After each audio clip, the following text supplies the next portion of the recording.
Welcome to the podcast, which is all about the world of direct response. Are we on the air? I'm your host, Shawn Wilsey, and for over 30 years, I've hosted shows on cable shopping networks, and now I want to be your guide into this world as we look at the ever-changing nature of the industry. And we're going to continue in just a second here with Aaron Kessler at the conclusion of the last podcast, which you haven't heard it. Go back and listen to the first part.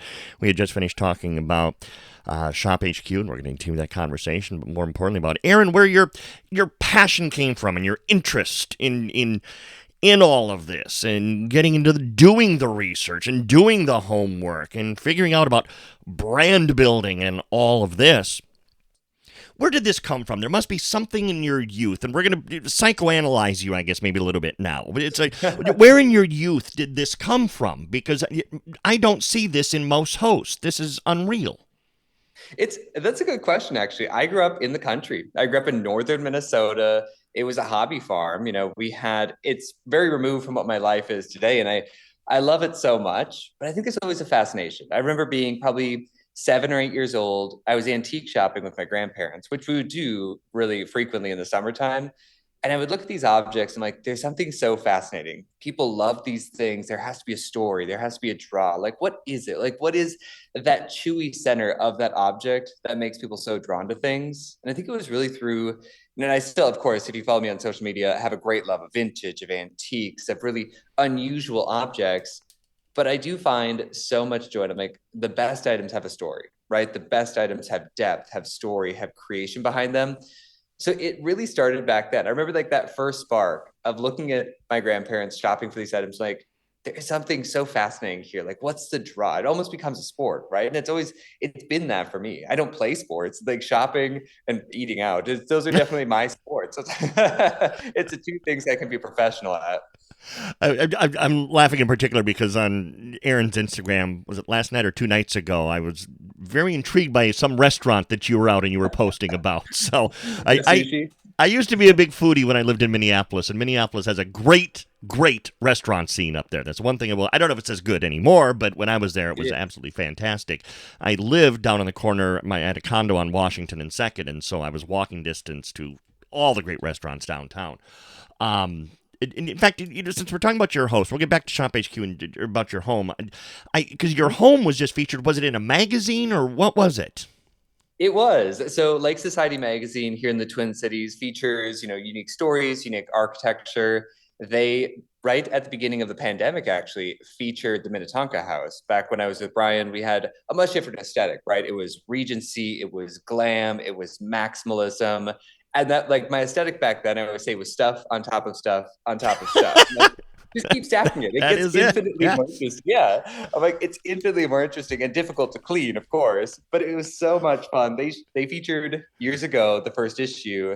And then we recently bought a fixer-upper in Kenwood, which was slated for teardown. This house was actually, from a bit of a background story, the first female news anchor in the Twin Cities had lived in this house. She really? Was the estate that we got it from. Yeah, Karen Boros on WCCO. I remember her. Yes. Yeah. Oh, interesting. She covered a lot of politics. And we actually found in the house. This is super cool. They left an archive of her documents. So it's photos of her on Air Force One with like Walter Mondale and doing her interviews. Her first, and actually this is funny, rejection letter from a news network is still in the house. And then years later, she got the acceptance letter. She kept both. And I'm like, that's a testament, right? To like the perseverance of it. But they recently, and we went into this house with a very like an 80s modern perspective. Like, let's go gallery, let's go stark, let's go for objects that can float with like a negative space and have a very unique perspective. So it's been a lot of fun. That issue came out at the beginning of December of last year. Oh my! I'm telling you, just seriously, check out Aaron's social media.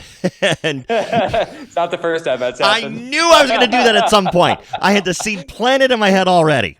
Oh Margie my God! Said it like 2 weeks ago, and I was like, Margie. She was like, I know, I'm sorry. I was like, I am sorry too. But anyway, find Aaron on social media and see some of these pictures because it really is amazing. I wish people could see the video because we are doing this even though it's just audio with video because it even though I hate snow, the snowy scene behind Aaron in their yard is absolutely beautiful. Thank you. Getting back to Shop HQ though, because again, Sure. you've been there 6 years now. Going into the job, was there something that you thought, I know what it's going to be like, and you were surprised? Something that you did not expect about the job? It's funny because I'd been around the world of home shopping, obviously, before I ever walked into the studio through my past relationships and through friendships. So I had sort of an idea, but I'd never walked the walk. I'd never talked the talk. So when I walked in, I had no idea what to expect. I had no idea what the studio would be like, how big it would be, how quiet it would be, how many people are in the studio. So I guess I came into it from the perspective of, okay, so we have 1 hour, if we have this many products, like I'm excited to share my perspective on those. My background is, of course, in art and art theory, so form and scale and color and texture. I love all that, which was well suited for conversations around luxury. And the details make all the difference, right? Like the devil is always in the details, and I believe that. So it's how do you relate this to anything, which is great. But it was so funny because like the first conversation, it felt so natural and it felt like you're at home, right? It's like you fell into something that just feels like you've always been doing it in a way. And of course, there was still a lot to learn. There was so much to learn. I remember when I had the IFB in for the first time, I'm like, oh, there's so many voices. So the amount of noise in your ear. And now I can backlog and I do this too. Like it's funny thinking back to that. And I've done a lot of rehearsals with guests and getting them set up for on air. And I love that as a welcome. Like it's one of the greatest gifts I feel like I can give is here's something I love. Like I want to welcome you in and give you the best foundation for it.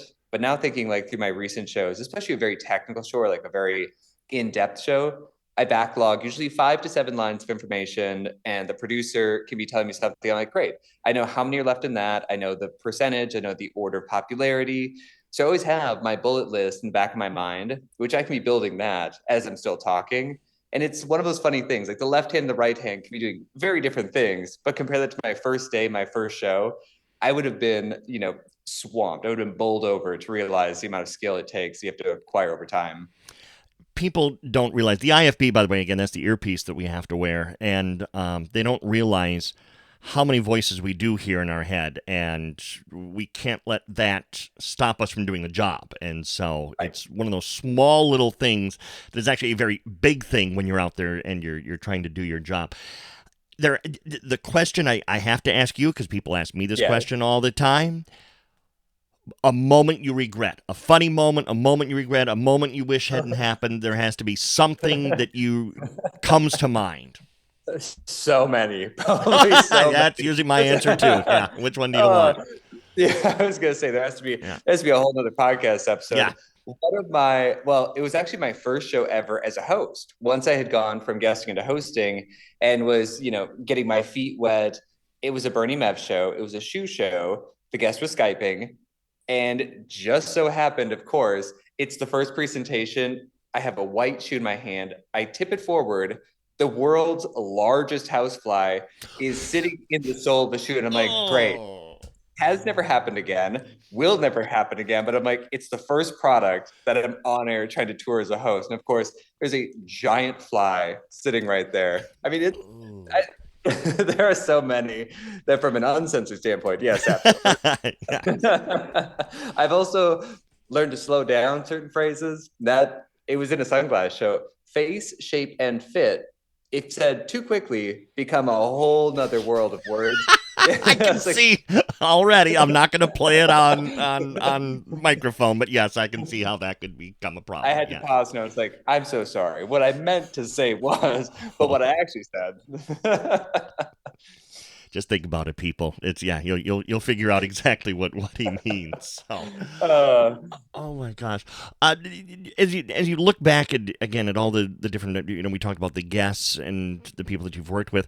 How important has it been to have a good supporting staff, like good producers and good directors? Because many of those producers and directors that are there now were there when I was there, and that's 13 years ago now, pretty much. So, how amazing are just some of those people that you've worked with behind the scenes?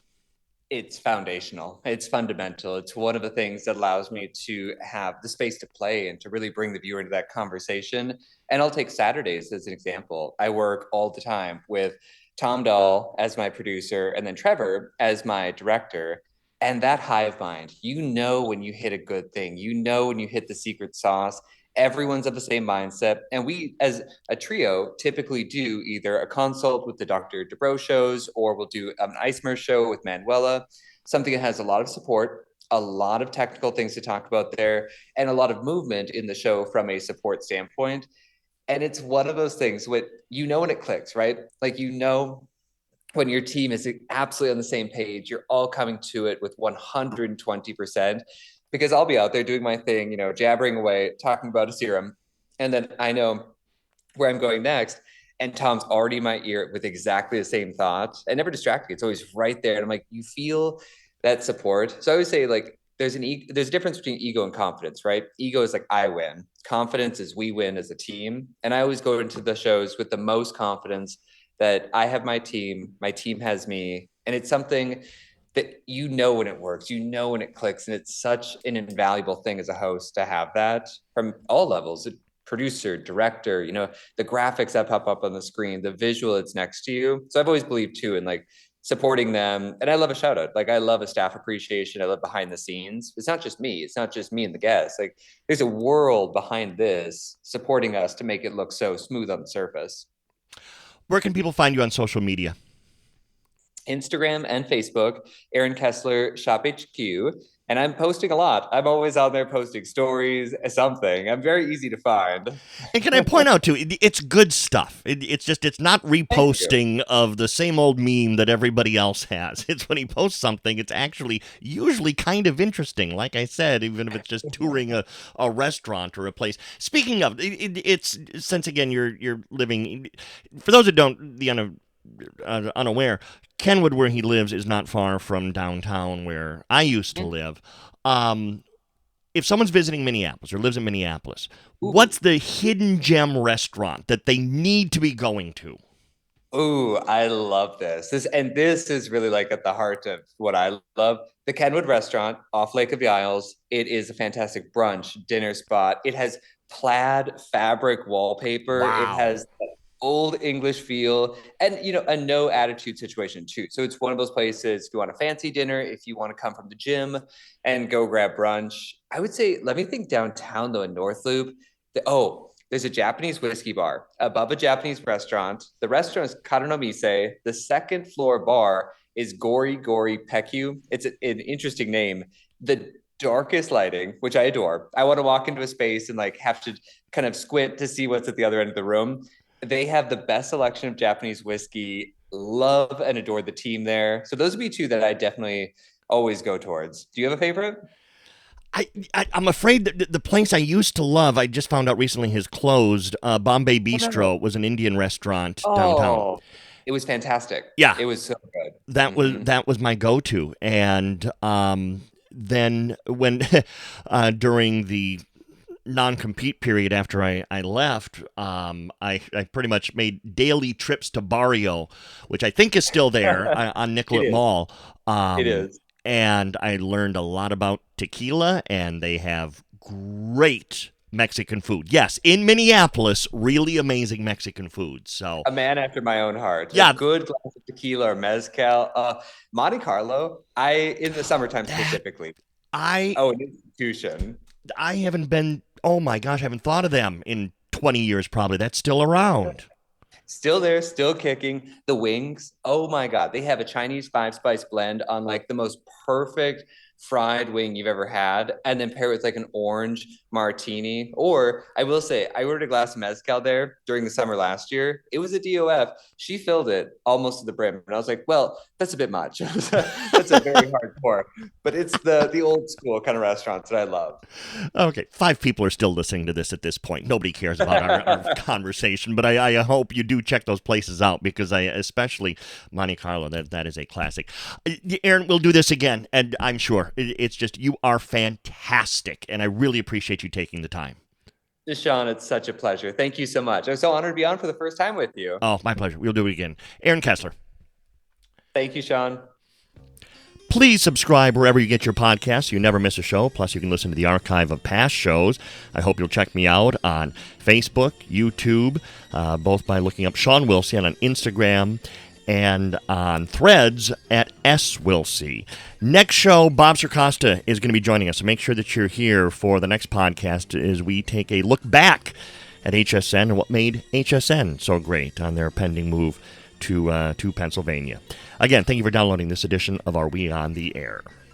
Yes, I know, Travis. That's why we give such bargains. Copyright 2025 King Bobby Productions, all rights reserved.